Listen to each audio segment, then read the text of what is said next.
ओम शांति। 25 जुलाई 2024। मीठे प्यारे बाबा के आज के मधुर महावाक्य। आज की मुरली के कुछ मुख्य पॉइंट्स। आज बाबा हमें समझाते कि हम बच्चों को वृक्षपति बाप से सुख, शांति, पवित्रता का वर्षा लेने के लिए स्वयं को अकाल मूर्त आत्मा समझ बाप को याद करना है। ईश्वरीय बुद्धि बनानी है। बुद्धि में सदा यही रहे कि हम कल्प कल्प के विजयी हैं। बाप हमारे साथ है। माया जीत बन अन्य आत्माओं को भी आप समान बनाने की सेवा करनी है। बाप से जो हमें सच्चा सच्चा ज्ञान मिला है उसे सर्व आत्माओं में बांटना है। तो चलिए सुनते हैं आज की बाबा की मीठी प्यारी मुरली। ओम शांति। बाबा कहते, मीठे बच्चे, बाजोली का खेल याद करो। इस खेल में सारे चक्र का, ब्रह्मा और ब्राह्मणों का राज समाया हुआ है। प्रश्न, संगम युग पर बाप से कौन सा वर्षा सभी बच्चों को प्राप्त होता है? उत्तर, ईश्वरीय बुद्धि का। ईश्वर में जो गुण है वह हमें वर्षे में देते हैं। हमारी बुद्धि हीरे जैसी पारस बन रही है। अभी हम ब्राह्मण बन बाप से बहुत भारी खजाना ले रहे हैं। सर्व गुणों से अपनी झोली भर रहे हैं। ओम शांति। आज है सतगुरुवार, बृहस्पतिवार। दिनों में भी कोई उत्तम दिन होता है। बृहस्पति का दिन ऊंच कहते हैं ना। बृहस्पति अर्थात वृक्षपति डे पर स्कूल व कॉलेज में बैठते हैं। अभी तुम बच्चे जानते हो कि इस मनुष्य सृष्टि रूपी झाड़ का बीज रूप है बाप, और वह अकाल मूर्त है। अकाल मूर्त बाप के अकाल मूर्त बच्चे। कितना सहज है। मुश्किलात सिर्फ है याद की। याद से ही विकर्म विनाश होते हैं। तुम पतित से पावन होते हो। बाप समझाते हैं, तुम बच्चों पर अविनाशी बेहद की दशा है। एक होती है हद की दशा और दूसरी होती है बेहद की। बाप है वृक्षपति। वृक्ष से पहले पहले ब्राह्मण निकले। बाप कहते हैं, मैं वृक्षपति सच्चित आनंद स्वरूप हूँ। फिर महिमा गाते हैं, ज्ञान का सागर, शांति का सागर। तुम जानते हो सतयुग में देवी देवताएं सब शांति के, पवित्रता के सागर हैं। भारत सुख, शांति, पवित्रता का सागर था। उसको कहा जाता है विश्व में शांति। तुम हो ब्राह्मण। वास्तव में तुम भी अकाल मूर्त हो। हर एक आत्मा अपने तख्त पर विराजमान है। ये सब चैतन्य अकाल तख्त हैं। प्रकृति के बीच अकाल मूर्त आत्मा विराजमान है, जिसको सितारा भी कहा जाता है। वृक्षपति बीज रूप को ज्ञान का सागर कहते हैं, तो जरूर उनको आना पड़े। पहले पहले चाहिए ब्राह्मण, प्रजापिता ब्रह्मा की अडॉप्टेड चिल्ड्रन, तो जरूर मम्मा भी चाहिए। तुम बच्चों को बहुत अच्छी रीति समझाते हैं। जैसे बाजोली खेलते हैं ना, उसका भी अर्थ समझाया है। बीज रूप शिव बाबा है। फिर है ब्रह्मा। ब्रह्मा द्वारा ब्राह्मण रचे गए। इस समय तुम कहेंगे कि हम सो ब्राह्मण सो देवता। पहले हम शूद्र बुद्धि थे, अब फिर से बाप पुरुषोत्तम बुद्धि बनाते हैं। हीरे जैसी पारस बुद्धि बनाते हैं। यह बाजोली का राज भी समझाते हैं। शिव बाबा भी है। प्रजापिता ब्रह्मा और अडॉप्टेड बच्चे सामने बैठे हैं। अभी तुम कितने विशाल बुद्धि बने हो। ब्राह्मण सो फिर देवता बनेंगे। अभी तुम ईश्वरीय बुद्धि बनते हो। जो ईश्वर के गुण हैं वे तुमको वर्षे में मिलते हैं। समझाते समय ये भूलो मत, बाप ज्ञान का सागर है नंबर 1। उनको ज्ञानेश्वर कहा जाता है। ज्ञान सुनाने वाला ईश्वर। ज्ञान से होती है सद्गति। पतितों को पावन बनाते हैं ज्ञान और योग से। भारत का प्राचीन राजयोग मशहूर है क्योंकि आयरन एज से गोल्डन एज बना था। यह तो समझाया है कि योग 2 प्रकार का है। वह है हठ योग और यह है राजयोग। वह हद का, यह है बेहद का। वह है हद के सन्यासी, तुम हो बेहद के सन्यासी। वह घर बार छोड़ते हैं, तुम सारी दुनिया का सन्यास करते हो। अभी तुम हो प्रजापिता ब्रह्मा की संतान। ये छोटा सा नया झाड़ है, तुम जानते हो, पुराने से नया बन रहे हैं। सैपलिंग लग रहा है। बरोबर हम बाजोली खेलते हैं।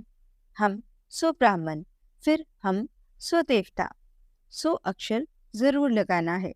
सिर्फ हम नहीं, हम 100 शूद्र थे, हम 100 ब्राह्मण बने। यह बाजोली बिल्कुल भूलनी नहीं चाहिए। यह तो बिल्कुल सहज है, छोटे छोटे बच्चे भी समझा सकते हैं। हम 84 जन्म कैसे लेते हैं, सीढ़ी कैसे उतरे हैं, फिर ब्राह्मण बन चढ़ते हैं, ब्राह्मण से देवता बनते हैं। अभी ब्राह्मण बन बहुत भारी खजाना ले रहे हैं, चोरी भर रहे हैं। ज्ञान सागर कोई शंकर को नहीं कहा जाता है, वे झोली नहीं भरते हैं। यह तो चित्रकारों ने बना दिया है, शंकर की बात है नहीं। ये विष्णु और ब्रह्मा यहाँ के हैं। लक्ष्मी नारायण का युगल रूप ऊपर में दिखाया है। यह है इनका, यानी ब्रह्मा का अंतिम जन्म। पहले पहले ये विष्णु था, फिर 84 जन्मों के बाद ये ब्रह्मा बना है। इनका नाम मैंने ब्रह्मा रखा है, सबका नाम बदल दिया क्योंकि सन्यास किया ना। शूद्र से ब्राह्मण बने तो नाम बदल लिया। बाप ने बहुत रमणीक नाम रखे हैं, तो अब तुम समझते हो। देखते हो वृक्षपति इस रथ पर बैठा है, उनका ये अकाल तख्त है, इनका भी है। इस तख्त का वे लोन लेते हैं, उनको अपना तख्त तो मिलता नहीं। कहते हैं मैं इस रथ में विराजमान होता हूँ, पहचान देता हूँ, मैं तुम्हारा बाप हूँ। सिर्फ जन्म मरण में नहीं आता हूँ, तुम आते हो। अगर मैं भी आऊं तो तुमको तमो प्रधान से सतो प्रधान कौन बनाएंगे? बनाने वाला तो चाहिए ना। इसलिए ही मेरा ऐसा पाठ है। मुझे बुलाते भी हो, हे पतित पावन आओ। निराकार शिव बाबा को आत्माएं पुकारती हैं क्योंकि आत्माओं को दुख है।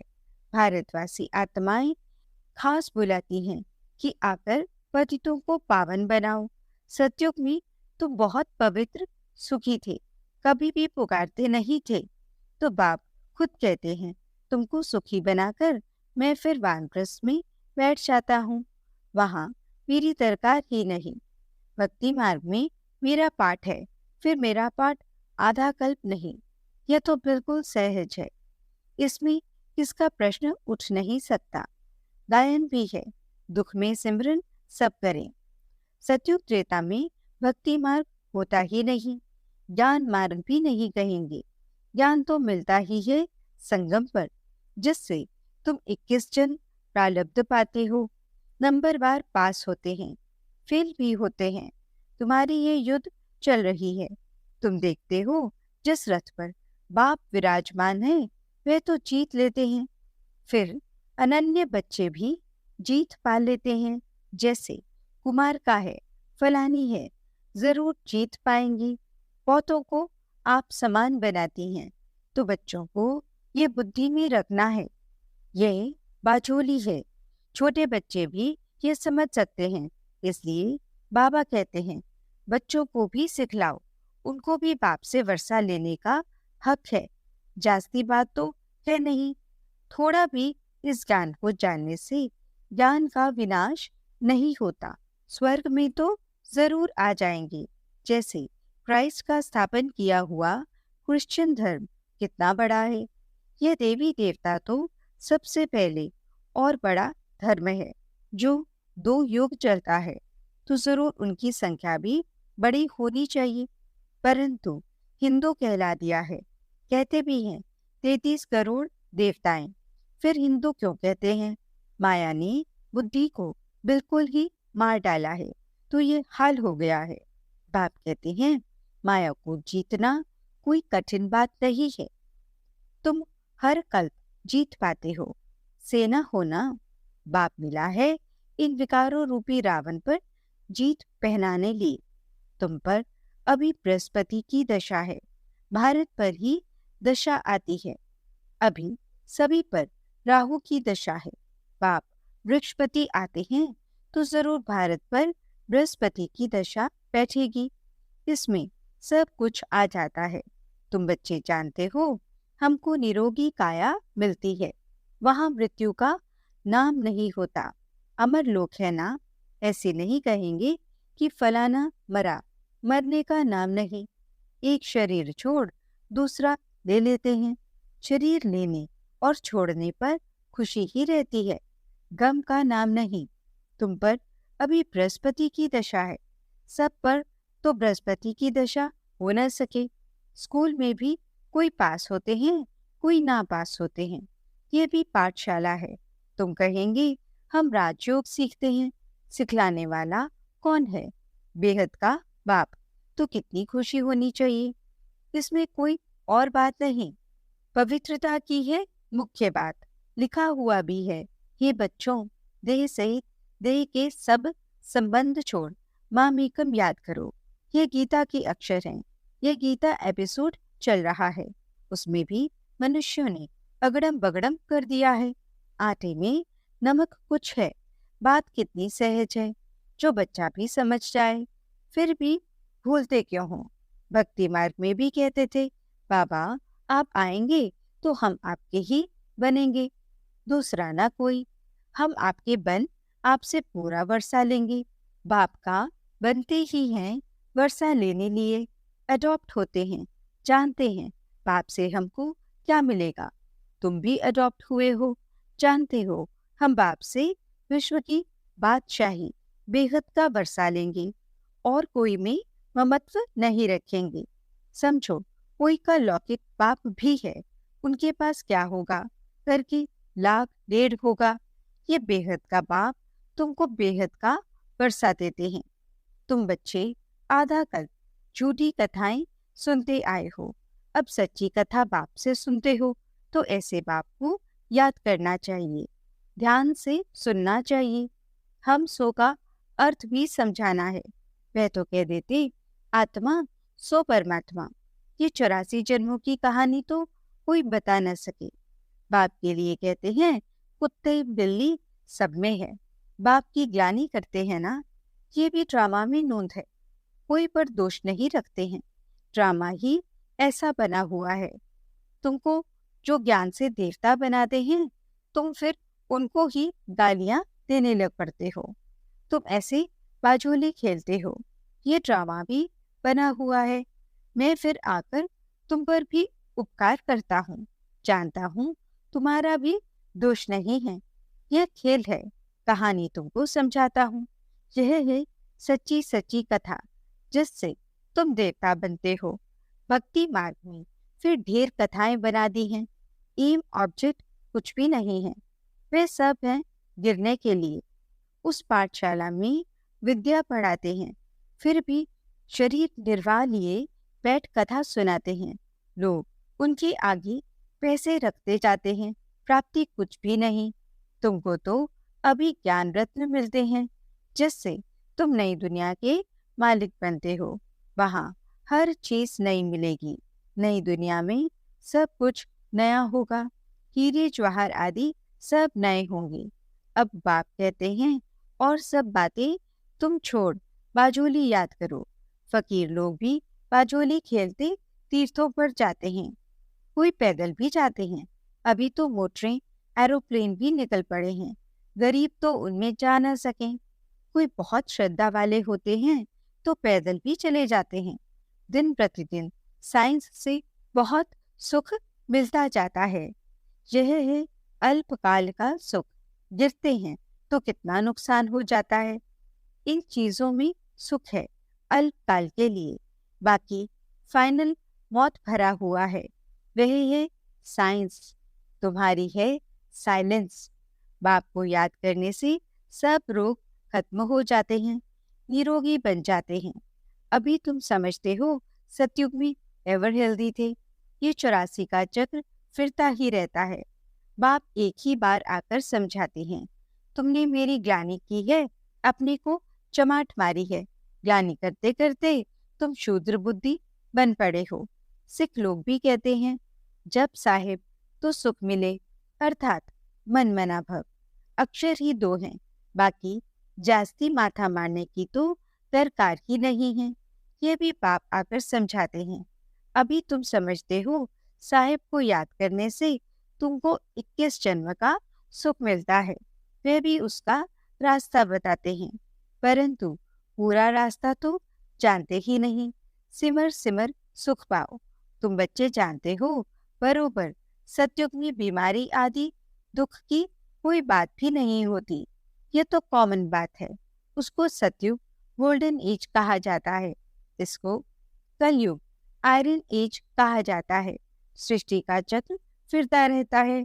समझानी कितनी अच्छी है, बाजोली है। अभी तुम ब्राह्मण हो, फिर देवता बनेंगे, ये बातें तुम भूल जाते हो। बाजोली याद हो तो ये ज्ञान सारा याद रहे। ऐसे बाप को याद कर रात को सो जाना चाहिए। फिर भी कहते हैं बाबा भूल जाते हैं। माया घड़ी घड़ी भुला देती है। लड़ाई है तुम्हारी माया के साथ। फिर आधा कल्प तुम उन पर राज्य करते हो। बात तो सहज बताते हैं, नाम है ही सहज ज्ञान, सहज याद। बाप को सिर्फ याद करो, क्या तकलीफ देते हैं। भक्ति मार्ग में तो तुमने बहुत तकलीफ ली है। दीदार के लिए गला काटने को तैयार हो जाते हैं, काशी कलवट खाते हैं। हाँ, जो निश्चय बुद्धि होकर करते हैं उनके फिर विकर्म विनाश होते हैं। फिर नए सिर शुरू होगा हिसाब किताब। बाकी मेरे पास नहीं आते हैं। मेरी याद से विकर्म विनाश होते हैं, न कि जीव घात से। मेरे पास तो कोई आते नहीं। कितनी सहज बात है। ये बाजोली तो बुड्ढों को भी याद रहनी चाहिए, बच्चों को भी याद रहनी चाहिए। अच्छा, मीठे मीठे सिकिलते बच्चों प्रति माता पिता बाप दादा का याद प्यार और गुड मॉर्निंग। रूहानी बाप की रूहानी बच्चों को नमस्ते। हम रूहानी बच्चों की रूहानी बाप दादा को दिल व जान से व प्रेम से नमस्ते नमस्ते नमस्ते जी। गुड मॉर्निंग बाबा। शुक्रिया बाबा। धारणा के लिए मुख्य सार। पहला पॉइंट, वृक्षपति बाप से सुख शांति पवित्रता का वर्षा लेने के लिए अपने आप को अकाल मूर्त आत्मा समझ बाप को याद करना है, ईश्वरीय बुद्धि बनानी है। दूसरा पॉइंट, बाप से सच्ची कथा सुनकर दूसरों को सुनानी है। माया जीत बनने के लिए आप समान बनाने की सेवा करनी है। बुद्धि में रहे हम कल्प कल्प के विजयी हैं। बाप हमारे साथ है। वरदान, निर्बल से बलवान बन असंभव को संभव करने वाली हिम्मतवान आत्मा भव। हिम्मते बच्चे मददे बाप। इस वरदान के आधार पर हिम्मत का पहला दृढ़ संकल्प किया कि हमें पवित्र बनना ही है, और बाप ने पदम गुना मदद दी कि आप आत्माएं अनादि आदि पवित्र हो। अनेक बार पवित्र बनी हो और बनती रहेंगी। अनेक बार की स्मृति से समर्थ बन गए। निर्बल से इतने बलवान बन गए जो चैलेंज करते हो कि विश्व को भी पावन बनाकर ही दिखाएंगे। जिसको ऋषि मुनि महान आत्माएं समझती हैं कि प्रवृत्ति में रहते पवित्र रहना मुश्किल है, उसको आप अति सहज कहते हो। स्लोगन, दृढ़ संकल्प करना ही व्रत लेना है। सच्चे भक्त कभी व्रत को तोड़ते नहीं हैं। ओम शांति।